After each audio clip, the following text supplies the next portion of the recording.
जय श्री राम। परम प्रिय मेरे भाई बहन, श्रावण महीने के कृष्ण पक्ष की परम कल्याणकारिणी कामिका एकादशी का पावन व्रत इस बार 24 जुलाई रविवार के दिन 2022 में हम सभी को प्राप्त हो रहा है और इसका पारण अगले दिन 25 जुलाई सोमवार के दिन प्रातः आप देखें मोटा मोटी 5:40 से लेकर के 8:15 बजे के अंदर, मतलब 5:40 AM से लेकर के 8:10 अथवा 8:15 AM के अंदर करना उत्तम रहेगा। इसकी विस्तार से चर्चा आगे। उसके पहले आप सभी से एक निवेदन है अथवा सूचना समझ सकते हैं कि श्रावण का महीना चल रहा है। जो भी बंधु रुद्राभिषेक इत्यादि कराना चाहते हैं, शिव जी की ऑनलाइन विशेष पूजा कराना चाहते हैं, तो हमारे चैनल के माध्यम से योग्य ब्राह्मणों के द्वारा अथवा समय मिलेगा तो मैं स्वयं आप सबके कल्याण के लिए ये कार्य ऑनलाइन कर सकते हैं अथवा ऑफलाइन चाहेंगे तो भी प्रयास किया जाएगा कि आपके उद्धार के लिए मैं स्वयं पूजा शिव जी की करूं। इसके साथ में ही प्रतिवर्ष एक दिन श्रावण महीने में विशेष तिथि को शिव जी का विशेष अर्चन आप सभी के सहयोग से आप सभी के कल्याण के लिए किया जाता है। तो इस बार 9 अगस्त मंगलवार के दिन भौम प्रदोष के दिन रखा गया है। जो भी आप सभी लोग इस रुद्राभिषेक में विशेष रूप से यजमान बनना चाहें, सहयोग करना चाहें अथवा अपने कल्याण के लिए रुद्राभिषेक इत्यादि कराना चाहें, वो पहले की भांति अथवा और नए रूप में आप लोग इसमें योगदान दे सकते हैं। इससे संबंधित जानकारी प्राप्त करने के लिए जो हमारे चैनल का नंबर है 7021616365 पर, जो नीचे डिस्क्रिप्शन में दिया हुआ है, उस पर आप व्हाट्सएप करके मैसेज कीजिएगा। फोन ना करें तो ज्यादा उत्तम रहेगा। अब हम आते हैं, और हाँ, इसके बारे में जो भी पूरा डिटेल्स है वो अगले 1-2 वीडियो में आपको प्राप्त हो जाएगा। तो कामिका एकादशी व्रत का मेरे भाई बहन इतना बड़ा प्रभाव है, किसी व्यक्ति से जान में अथवा अनजान में, जान में ही विशेष रूप से सही, ब्रह्म हत्यादि दोष हो जाता है, तो उस इतने बड़े महापापों से भी मुक्ति इस अकेली कामिका एकादशी का व्रत करने से हो जाता है। इसी प्रकार से बहुत सारे पापों का वर्णन है, उन सारे पापों से व्यक्ति मुक्ति पा सकता है इस कामिका एकादशी का व्रत श्रद्धा विश्वास समर्पण पूर्वक करने से। तो एक दिन पहले से व्रत प्रारंभ हो जाता है, यानी कि कल 23 जुलाई से ही प्रारंभ हो जाएगा।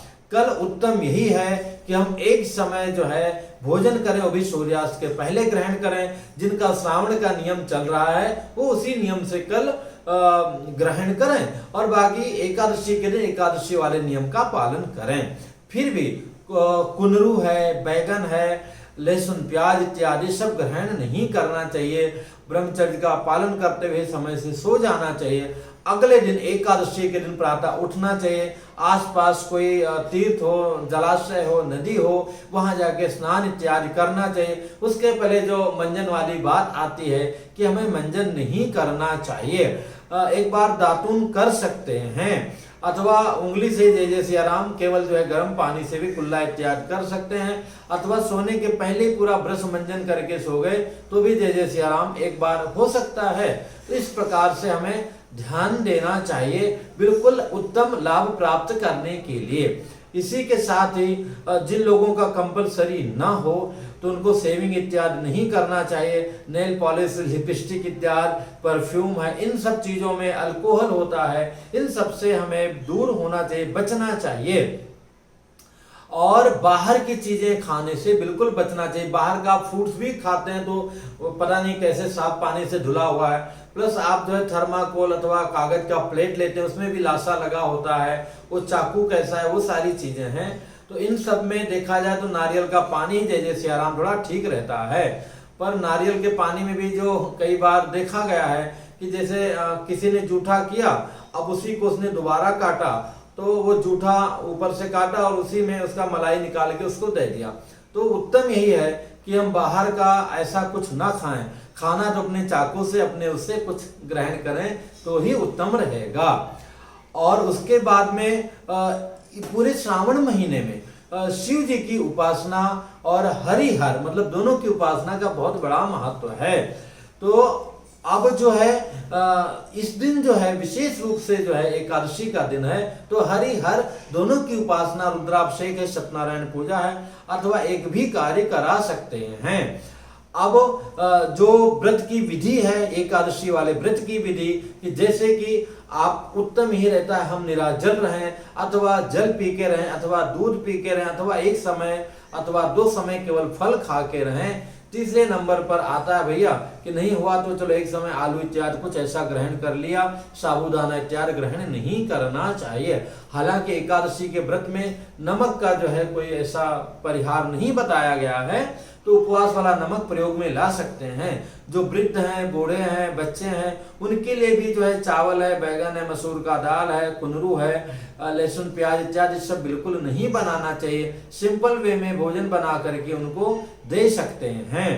रात्रि जागरण करना चाहिए और अगले दिन प्रातः उठ करके पुनः भगवान की सेवा करके और जो है 4 खुराक राशन निकाल करके, गौग्रास निकाल करके, उसके बाद में पारण का जो समय बताया हूं उसमें पारण कर लेना चाहिए। अब बात यही आती है कि जो है पूरा श्रावण महीना अपने आप में परम कल्याणकारी है। पूरा श्रावण महीने का भी कोई नियम नहीं पालन कर सकता है, तो केवल इस कामिका एकादशी के व्रत का नियम का पालन किया। क्योंकि इसका जो महत्व बताया गया है, नारद जी को ब्रह्मा जी ने बताया है, युधिष्ठिर जी को भगवान श्री कृष्ण जी ने बताया है कि अनंत प्रकार के सत्कर्मों को करने के पश्चात जो पुण्य फल की प्राप्ति होती है, वही पुण्य फल हमें कामिका एकादशी व्रत के प्रभाव से मिलता है और उसी प्रकार से महापापों से मुक्ति मिल जाती है। तो इसका पूरा लाभ उठाइए। फिर मिलूंगा एक नई जानकारी के साथ में। जय श्री राम।